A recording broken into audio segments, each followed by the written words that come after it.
All right, so our next session will help us to learn to address childhood trauma and grief in schools. The Handle with Care program assists law enforcement officers in proactively identifying students who have witnessed potentially traumatic events that may lead to academic, behavioral, or school attendance related issues in order to connect the student and family with appropriate interventions. What a novel idea. Thank you so much for creating this program. Marisa Nowitz is a licensed clinical social worker. Come on up, team, and take these first 3 seats and I will definitely get off your area. Is a licensed clinical social worker supervisor with 20 years of clinical experience as well as expertise in education, training, and program development as Senior Director of School and Community Engagement at the Trauma and Grief, or TAG Center.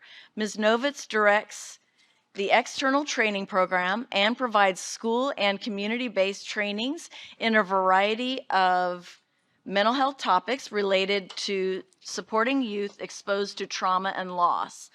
Lieutenant A.J. Williams is a 23-year police veteran and the current Traffic Investigation Unit Commander and the Handle with Care Administrator for the Fort Worth Police Department. Lieutenant Williams is a U.S. Army veteran, thank you for your service, with a bachelor's in criminal justice from Texas A&M Commerce. And then we have also Thomas Dromgoole, has focused on information technologies and development solutions for over 27 years. He has worked within this industry, providing his expertise to a wide variety of clients across a broad range of industries. He began his career with Education Service Center Region 11 in October 2005. In the last 17 years, Mr. Dromgoole has played an intricate role in the technical advancement of software development of special projects like Handle with Care, and I have now come to believe that I should have really paid attention in math for evidence-based programs. Thank you. Welcome, panelists.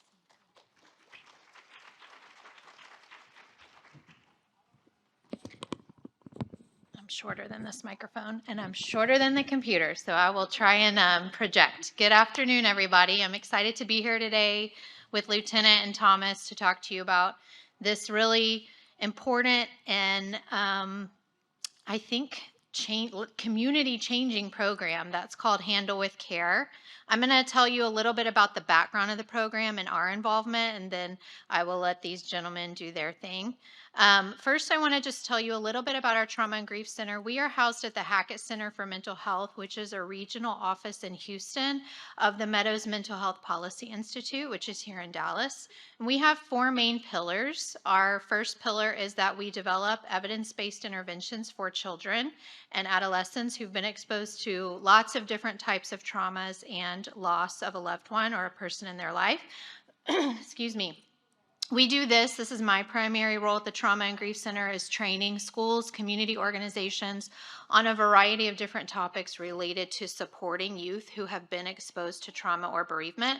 We have a team who does research, constantly looking at how children cope with trauma and loss, what that coping looks like over time and in different communities. And then we also make policy recommendations based on what we know to be best practice in supporting youth who have been exposed to trauma and loss.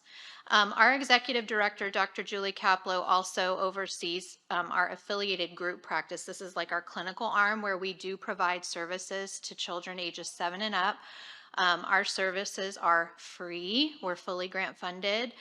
We're providing a higher level of care to children who have been exposed to trauma and grief and need that additional support. We do individual teletherapy to children all across the state of Texas as well as Louisiana, and that's through the Lucene Center. So now with that, I want to talk to you just about the why and the background for this program, kind of the rationale. So in order to do that, I just want to kind of level set and go over some definitions, make sure we're all on the same page in how we even define trauma. So trauma is the experience of a real or perceived threat to life or bodily integrity, or the life or bodily integrity of a loved one, and it causes an overwhelming sense of terror, horror, helplessness, and fear. So the key words here are that it's that child's own experience. So 2 kids can go through the same exact experience. One might experience it as traumatic, and one might experience it as just really stressful. And what makes the difference is that the one who experiences it as traumatic, that experience has overwhelmed their ability to cope. And we know there are different types of traumas. There are acute or more one-time traumas, and then there are chronic traumas. These are traumas that are happening over a long period of time repeatedly. Sometimes it's multiple types of traumas happening over a long period of time. Sometimes it's the same trauma happening over a long period of time. And we do know, and I actually think this number is higher, but at least half of U.S. children will experience at least one trauma in their lifetime. These are some of the longer-term consequences of unaddressed trauma, which is one of the primary reasons this Handle with Care program is so important, because it allows for early identification and us to be able to intervene at an earlier time period. Okay, and then quickly I wanted to just kind of go over when we talk about bereavement and grief, what those definitions are, because I think a lot of times we use these words interchangeably, but they do have different meanings. So bereavement is the experience of deprivation or loss by death, whereas grief are the psychological or behavioral responses that arise from bereavement. So if you think about when a child goes through something traumatic, they're going to experience post-traumatic stress reactions. When a child goes through a bereavement experience, they're going to have different grief reactions based on a variety of factors. So again, those same two kids can experience the same death of the person in their life, let's say the same caregiver, for instance. That's the same bereavement experience, but they're going to have different grief reactions based on a lot of different factors. And one of the reasons that we at the Trauma and Grief Center focus on bereavement and feel like it's so important as a specific type of trauma is because bereavement is the most frequently reported type of trauma in clinic-referred youth. It's the most distressing form of trauma worldwide, the most common form of trauma worldwide. If you ask anybody in the general population what's the hardest thing you've ever been through, the majority of people will say it was the death of this person in my life. And bereavement is the strongest predictor of poor school outcomes, above and beyond any other form of trauma, above and beyond sexual assault, domestic violence. Not to say those can't also lead to poor school outcomes, but bereavement is the strongest predictor. And this is why we feel like not only is it important for schools to become trauma informed, but schools need to also become bereavement and grief informed to know how to support students who have experienced the death of someone in their life. These are some of the ways that post-traumatic stress and grief can interfere with learning. And we know all of these reactions and symptoms can result in poor school grades, dropout, and being misinterpreted as oppositional behavior in the classroom. So that's a little bit of the justification for the program. The why for Handle with Care. This program was created in West Virginia. I think Lieutenant might speak to this a little more, so I won't go into it. But we really want, this program is designed to interrupt that school to prison pipeline. We want to intervene early. We want to identify kids who have been exposed to trauma or loss early on. We want to meet them where they are in the schools to be able to provide mental health services where they are to help reduce any barriers to them getting that care. And we want to be able to enhance communication between law enforcement, schools, and mental health providers. This is kind of the overview of the process for Handle with Care. So the school or district receives a notification, and I think these gentlemen will speak to this much more. The school informs the appropriate teacher, and then the teachers and school staff observe the student and determine if additional support is necessary. Our role as the Trauma and Grief Center, we helped launch a pilot program of Handle with Care in a local school district, Galena Park ISD.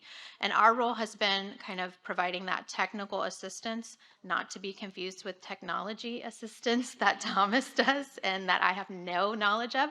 And then we're also doing the education. So we provided very targeted training to teachers in the district, all teachers in the district, counselors, other mental health and behavioral health staff, nursing, special education department, bus drivers, food services workers. So we're providing targeted training to each of those different departments depending on their level of interaction with the students. And then we're also doing some data analysis with our data team, thanks to the platform that Region 11 has created, which Thomas will talk about a little bit more. So with that, I'm going to turn that over. I do want to that's my contact number at the top, but we can put that back up later if you need it. And then I'm going to turn it back over to Lieutenant Williams.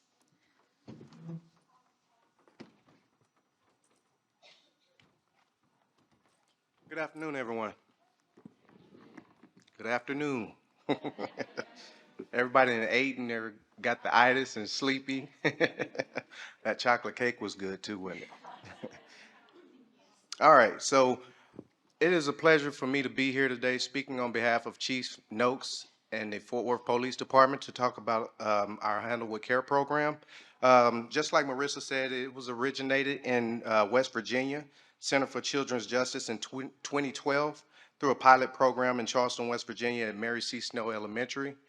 We originally got a hold of this program in 2019, but due to COVID, it got put sidetracked and put on hold because of the pandemic. So we picked it back up, and I was called by a good friend, Tracy Carter, and asked if I would chair this program.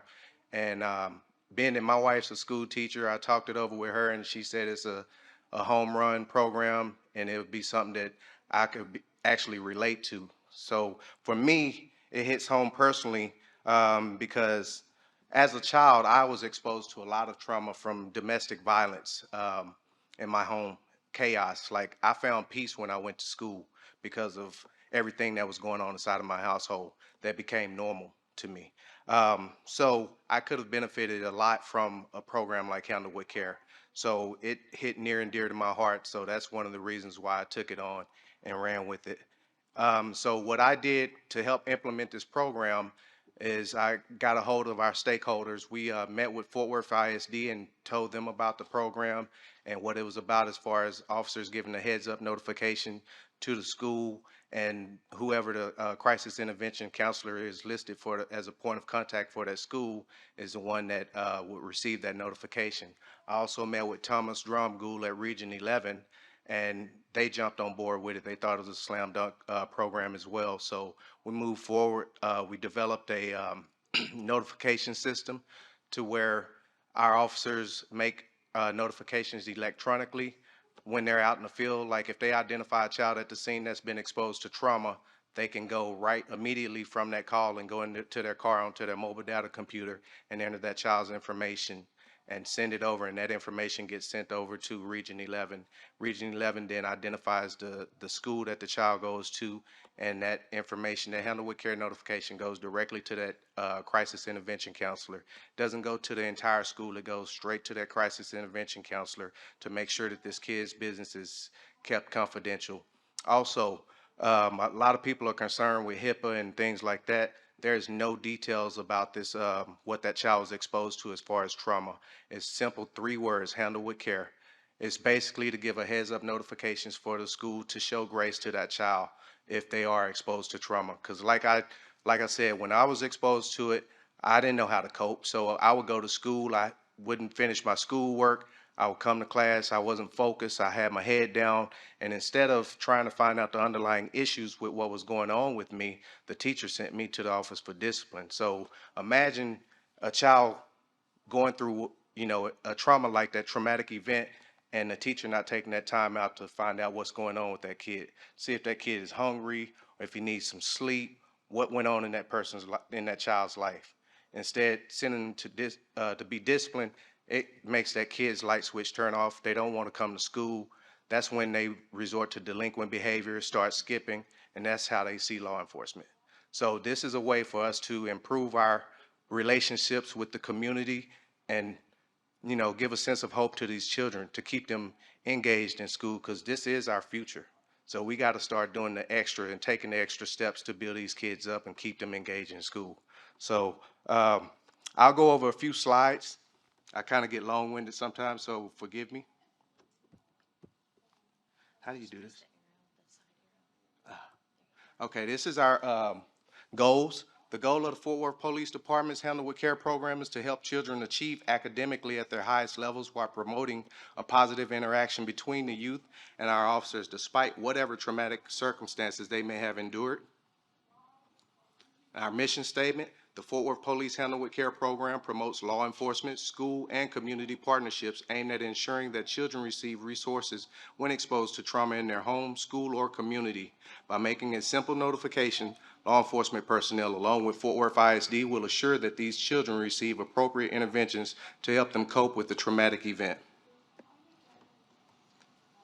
These are some of the things that police must focus on. Childhood trauma. Law enforcement officials respond to traumatic scenes every day where children are present.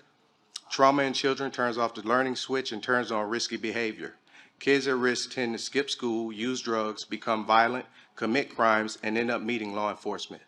Police are ground zero for childhood trauma related to the opioid crisis, as drug-endangered children are having drug-endangered children. They have no sense of feeling safe in their own skin or environment.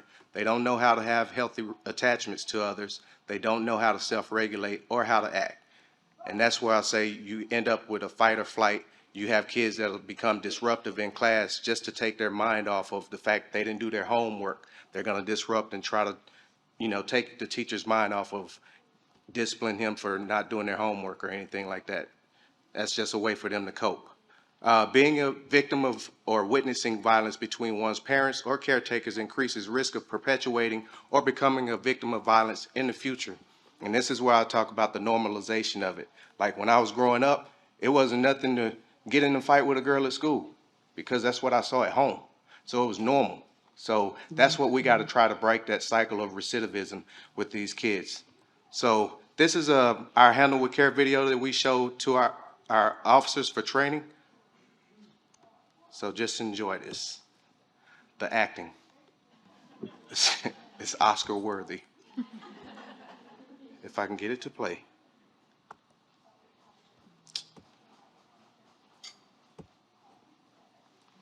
Oh well.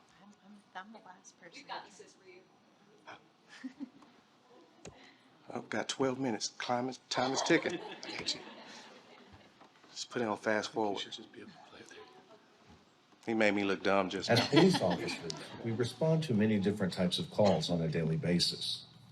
Unfortunately, at some of these calls, we will observe a child or children that may have witnessed something that may have a negative effect on the child.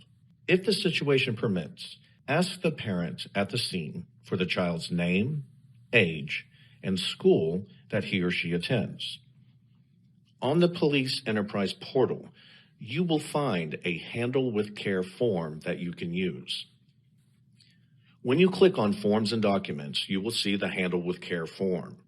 Once you click on the form, you will be prompted to enter the child's name, age, school of attendance, and the report number. Below that are two lists of priorities. One is for regular, the other is for high priority. The next and final step is to submit the form, but be certain to also state on your report that you submitted a Handle with Care form. This information is then provided to Region 11, which is an education service center, who will then review and forward the information to the appropriate school. Because of the events the child had witnessed, he or she may come to school still affected and may behave differently. A school representative will receive an email that will state, the child referenced was on the scene of police action in the last 24 hours and could exhibit academic, emotional, and/or behavioral problems as a result of exposure to a traumatic event. Please handle him/her with care.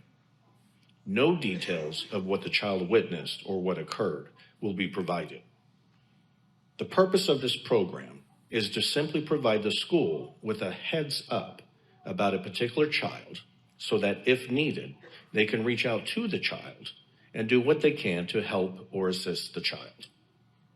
By you officers submitting the Handle with Care form, you are also doing what you can to help this child. A disclaimer real quick. As far as the priorities go, we're going to do away with that because it's kind of giving a little too much information about what the child was exposed to. So we're going to get rid of the high and regular priority, and that's going to go away. and we're going to revise this video as well, so it's not showing that. But whenever making a notification, trauma is trauma. So it doesn't matter if it's high or regular, it's trauma, you know. So why police leaders should care about trauma? Traumatized kids often engage in riskier behaviors than their peers. Trauma turns off kids' learning switch. It decreased reading ability, lower GPA, higher rate of school absences, increased dropout, more suspensions and expulsions, which is what I talked about as far as we're trying to prevent them from seeing us on the other side when it's a little too late. So, officer responsibilities. Officers at the scene of a crime, violence, and or abuse shall identify any children at the scene or living in the home who have been exposed to trauma. This may include friends or witnesses who are present during the crime, violence, or abuse. When completing an offense or incident report, the officer will make a note at the end of the report stating a handle with care notification was made. And that's pretty much sums it up as far as how our notifications were made. So far, like I said, we started our pilot program February of 2022. And since then, we went live last month, I believe, and we have a total of 245 notifications. So it's well over 800 and plus students that have received some type of resource or grace shown to keep them engaged in school. So with that said, I'm going to turn it over to my partner, Thomas, with Region 11, and I'll be outside in the lobby if y'all have questions. I urge each and every one of you to go back to your cities and challenge your law enforcement agency to get involved, get a handle with care notification system in place, and let's make Texas a handle with care state. Thank you.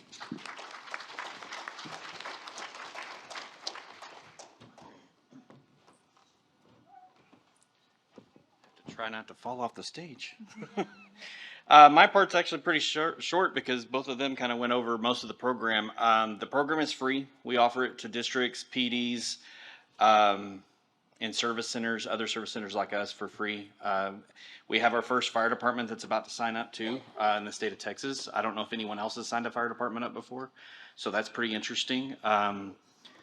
We've also contacted, I think we're now at 5 other service centers in the state of Texas that they're going to try to spread it in their region. Any other stats? I can't think of any off the top of my head. I think we're in like 10 districts here in North Texas, and we're in talks with, I think, 12 others at the moment. And we're in 16 police departments, and we're in talks with about 12 other police departments at this moment. And then we have a whole county down in, I guess it's southwest Texas, that's going to sign everybody up all at once. So we're going to be talking to them on the 10th. So it's growing pretty fast. We're more than happy to help anyone. I have a flyer that I'll be handing out there that has my contact information to help get signed up. If you want to sign up, it's free.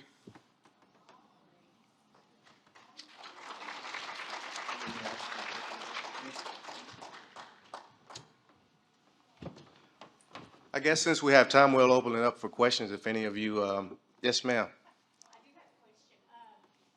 You said that this goes to the school counselors and perhaps some teachers.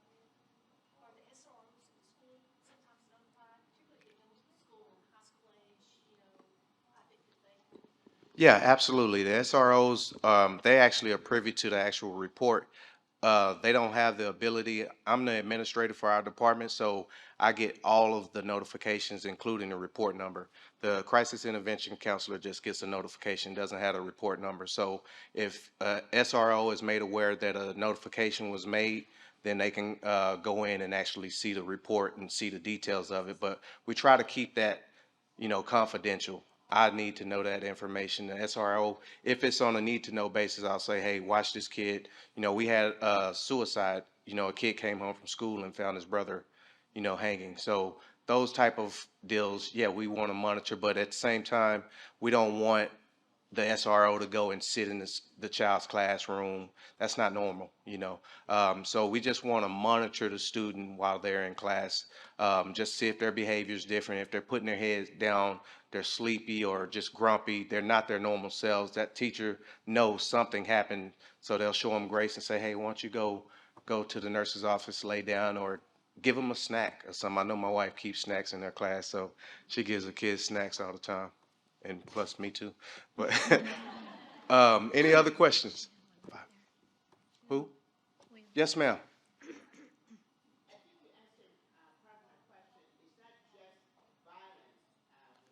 No. It's trauma, whatever is deemed trauma for officers. If we get to a scene of a accident or a family member being arrested in front of, we're going to make a notification. When in doubt, just make a notification because I can't tell this person what was traumatic to them. So if we identify a child at the scene, you know, we're going to make a notification, period. And we've made that a part of our policy. It's no longer an option, it's mandatory. So it's taking a little time to catch on, but we're moving forward with it. Nowitz. Can you all hear me? There's an online question from Ms. Nowitz, and it was, does the Hackett Center provide services to children only in schools, or do you also work with children in RTCs and in TJJD? Sure, thank you. So just to clarify, the Hackett Center itself is not a service provider. Where we provide our services is our affiliated group practice, which is the Lucene Center for Trauma and Grief.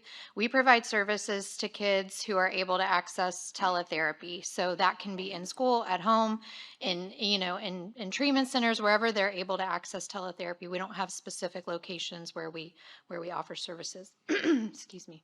Thank you. The other thing I did want to say while I have the mic is that the beauty of this program is that it's tailorable to your community. So when you're asking, can the SROs, certain people at the school receive the notification, the districts in each campus, the district that we are piloting this program in, each campus specifically is choosing who they want to receive the notification for that particular campus, what works best on that campus. So it's really flexible and can really be designed to fit the needs of your campuses. I think the biggest kind of push from us is to make sure that wherever it is being rolled out, you have access to this amazing online notification system that Thomas and Region 11 have created, is just the follow through with training. So making sure that when the school does receive the notification that they are equipped, the teachers feel comfortable knowing what are the signs, what am I looking for in the classroom to know if this child needs additional support, and then what does the counselor need to do to support the child even further to know when an external referral is needed. So that training piece is really important too. Hello. Are you all aware of any police departments or school districts within the Houston metropolitan area that are doing the Handle with Care program? So that's where we are. Okay. And Galena Park right now is the only district. So Montgomery County has the program, but Galena Park is the only district that we're aware of in the Houston area right now that is piloting this program. I think HISD is in talks to do it, but HISD is very large and bureaucratic, so it's taking some time. And so as a parent in HISD, who would I reach out to advocate for this type of program? I would probably, that's a good question. Let's talk.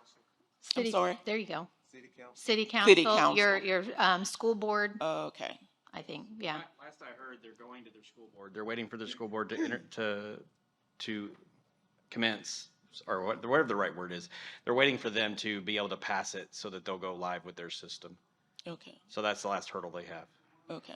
All right. Thank you.